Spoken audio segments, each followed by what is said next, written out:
We're going to tie a size 8 Hexagenia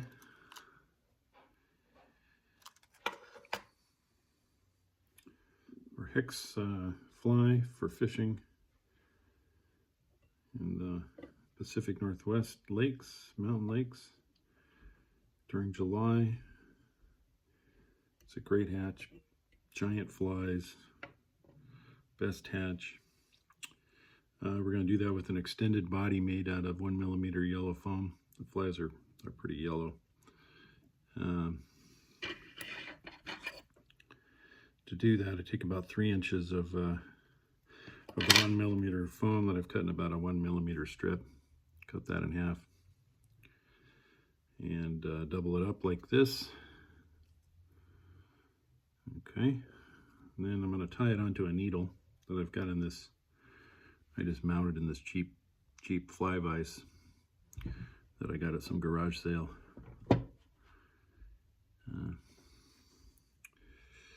Okay, so I guess I'll just use brown Danavir or Danville's or whatever they call this stuff, Flymaster wax thread. I don't even know what size it is. I've had it for eons. Okay, so to start off, we'll just put this onto the hook on either side of the hook, and make the extended body. And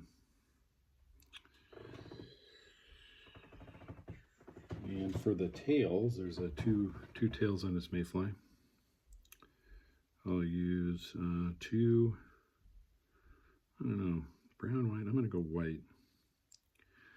Whitish moose fibers.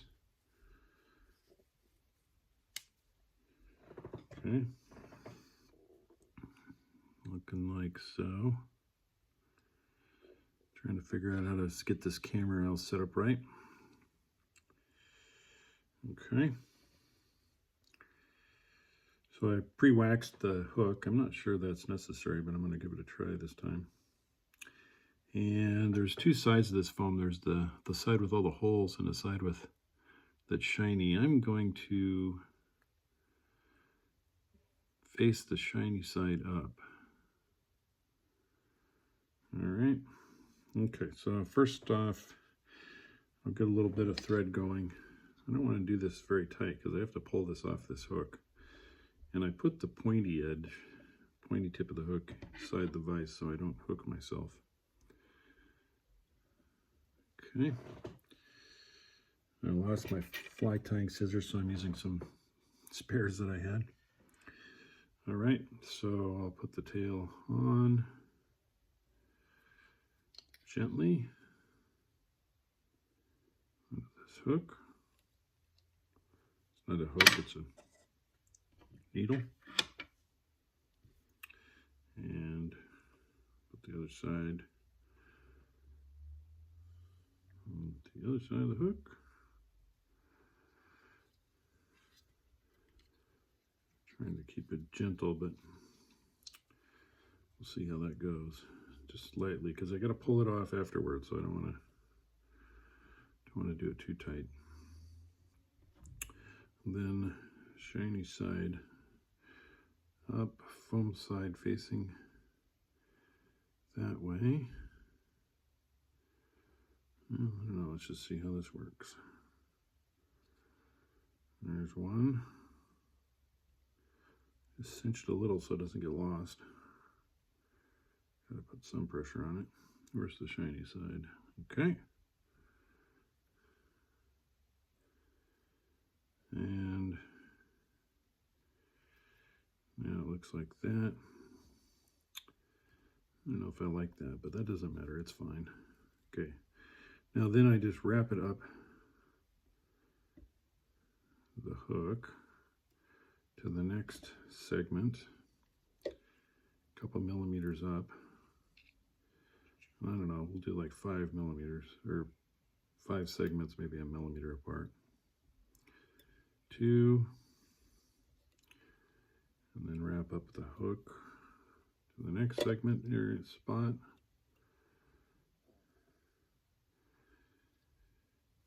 3.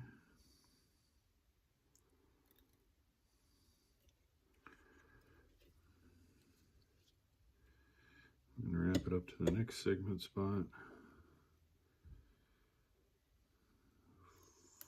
4. Couple 3 wraps there. They're semi-tight wraps. 1 millimeter up.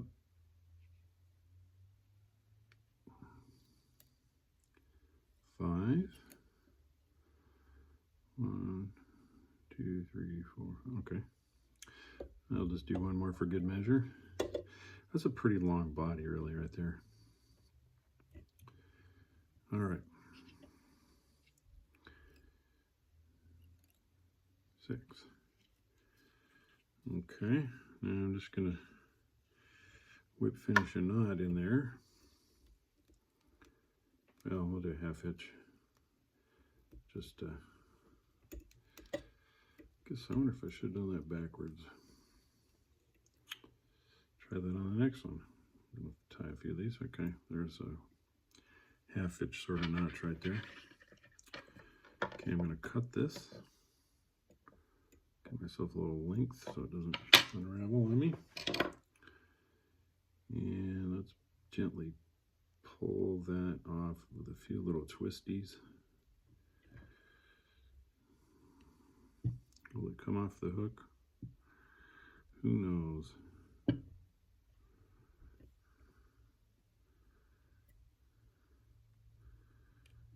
There it goes. Okay. So what I've got is this piece that I'm going to tie onto the hook and put the post, parachute post is going to go in between those 2 pieces up on the hook, and you'll see that in a minute. And then this, you know, one little more than 1 inch long body with some big long tails off the back. Okay, so let's get the other vise and set the hook into it.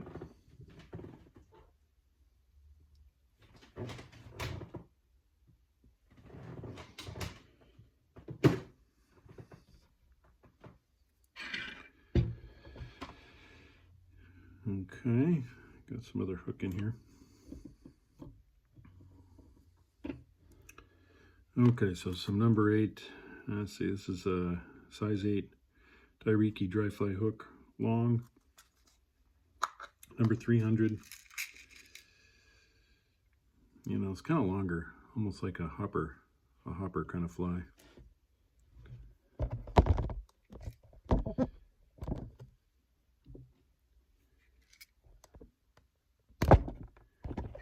Uh-oh, gotta readjust the camera. This isn't good. Bad film quality. But it'll be fine. All right, so we put this in, this longer hook.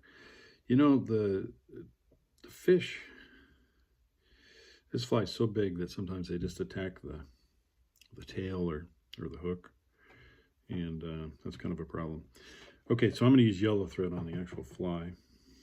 This is unit thread, size 8 yellow.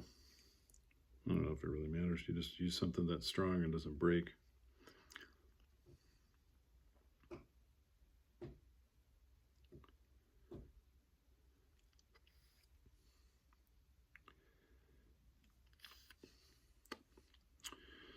All right, so I'll attach the fly thread about 1 millimeter back from the head, so I got room for the head, but this is a big hook and kind of smallish thread.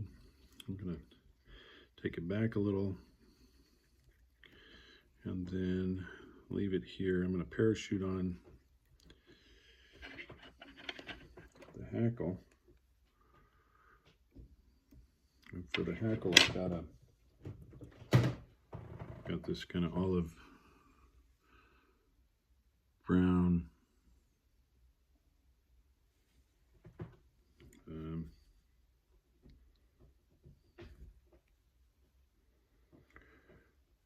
brown grizzly.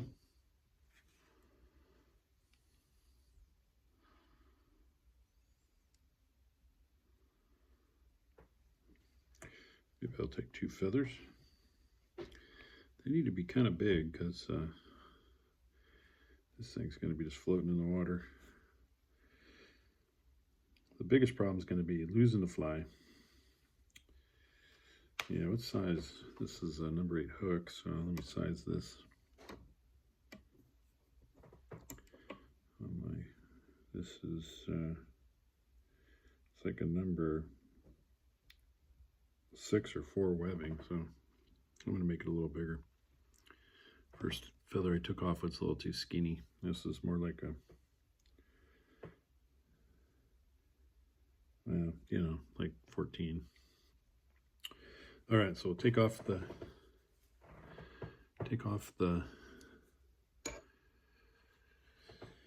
webby stuff, and then of course you take off a little bit of the, get it started right, and now we're going to tie on the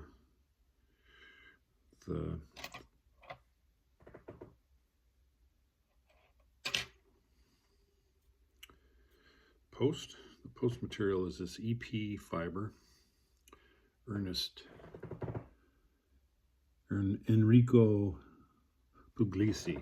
I'm not sure who that is or what that is, and you know, maybe I took off like about half of this. It kind of comes in these big long yanks, and you know, this is pretty good amount, because I'm going to cut it, but I don't want to, you know, don't want to crowd the post or not leave enough material. So just wrap this around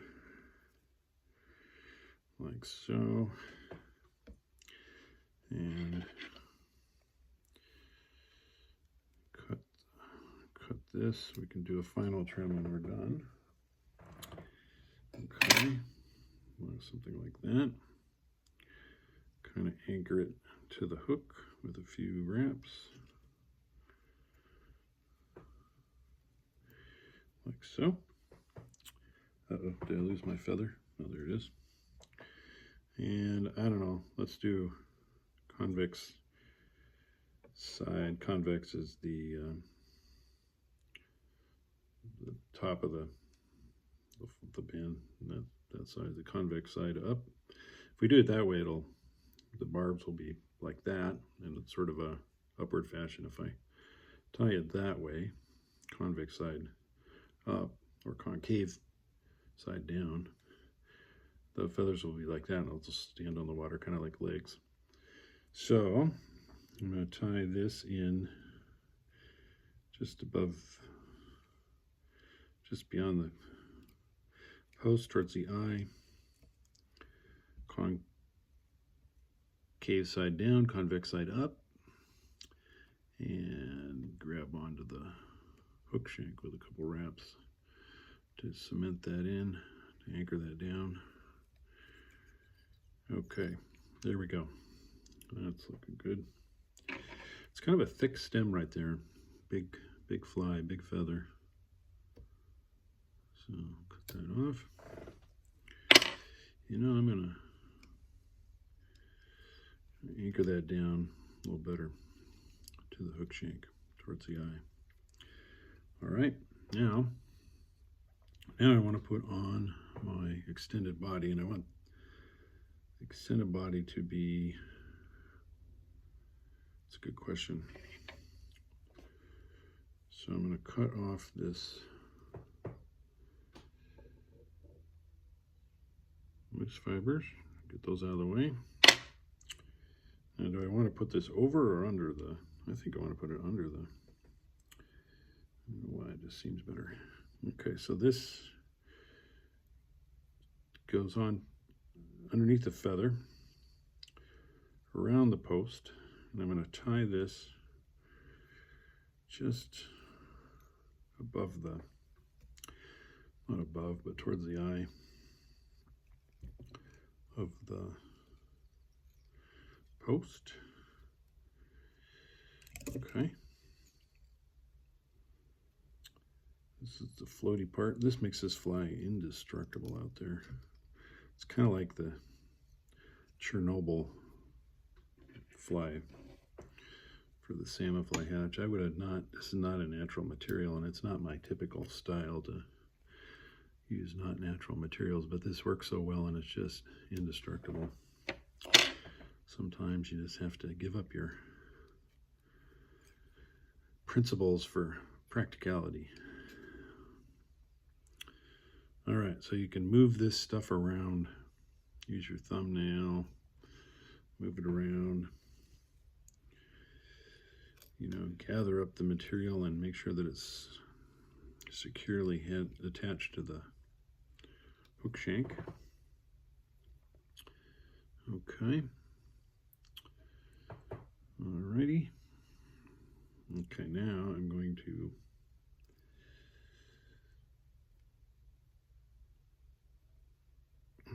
so what you do, parachutes have really kind of vexed me for a while. And what you do is you make a post.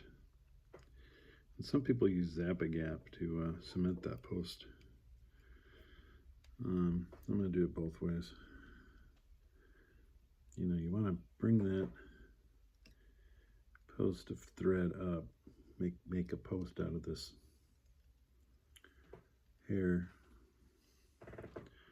of thread with a thread post around it. Okay, and bring it down, and then tie it, wrap it off once like that. Then take your feather and start rotating it, in this case clockwise, concave side down, convex side up. Oh, I gotta hold the tail. Put a good amount of stuff there. At some point you might even want to go to your hackle pliers. If your fingers are fat and arthritic like mine, it helps. Okay, and then you want to bring this around and secure the feather.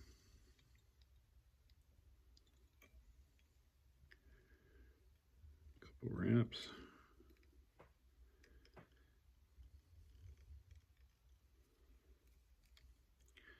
And when you work through the hackle, kind of give it a weaving back and forth motion to avoid trapping the hackles down. Okay, when you got it secure, you can just break it off. Hopefully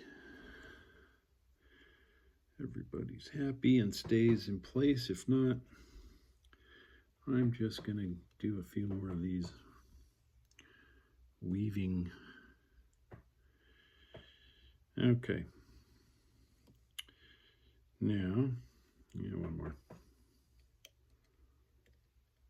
Okay.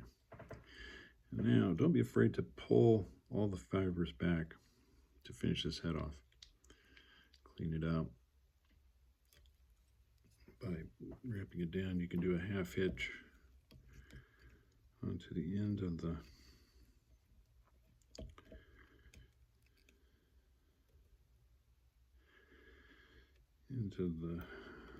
eye before you do a whip finish, maybe to finish it.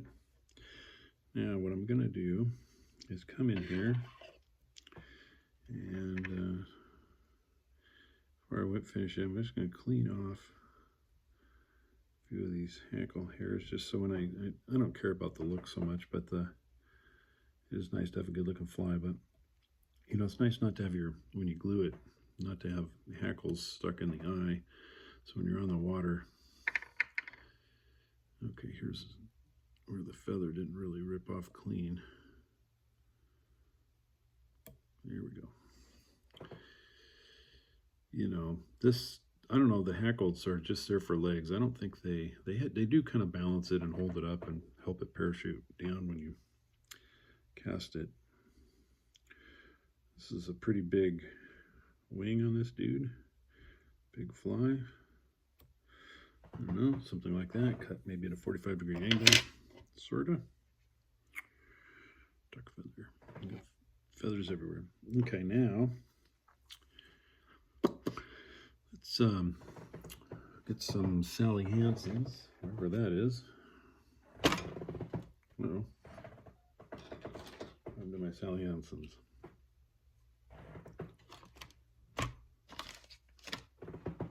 There it is.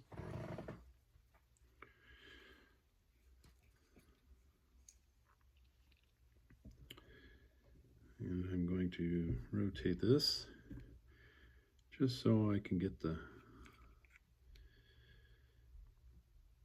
head cement. I'm going to put a little bit on the body right there on the back side. And I'm careful, don't spill that on myself.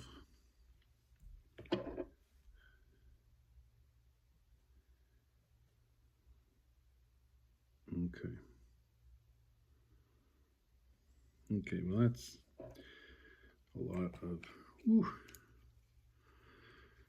Sally Hansen's. Okay, so then, you know what you can do is take one of these fibers or a, boy, I just cut off like I'm just digging through my bench looking for scraps. Or you can take your bobbin and clean out that eye so that when you're on the water, you know, it's dark. That's when you fish these things, right at dark. It's easy to put your fly line in there without having to make that hole bigger. And I'm going to take one of these Prismacolor brown pens and put some, I don't know if this even matters, but I'm just doing it for me. Kind of put 2 stripes down the back. Okay, there you have it.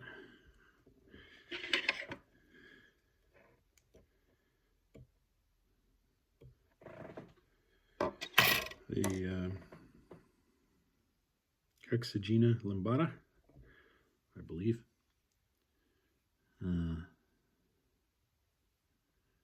Great fly in July on these Cascade lakes that have this fly, and hope to see you out there fishing.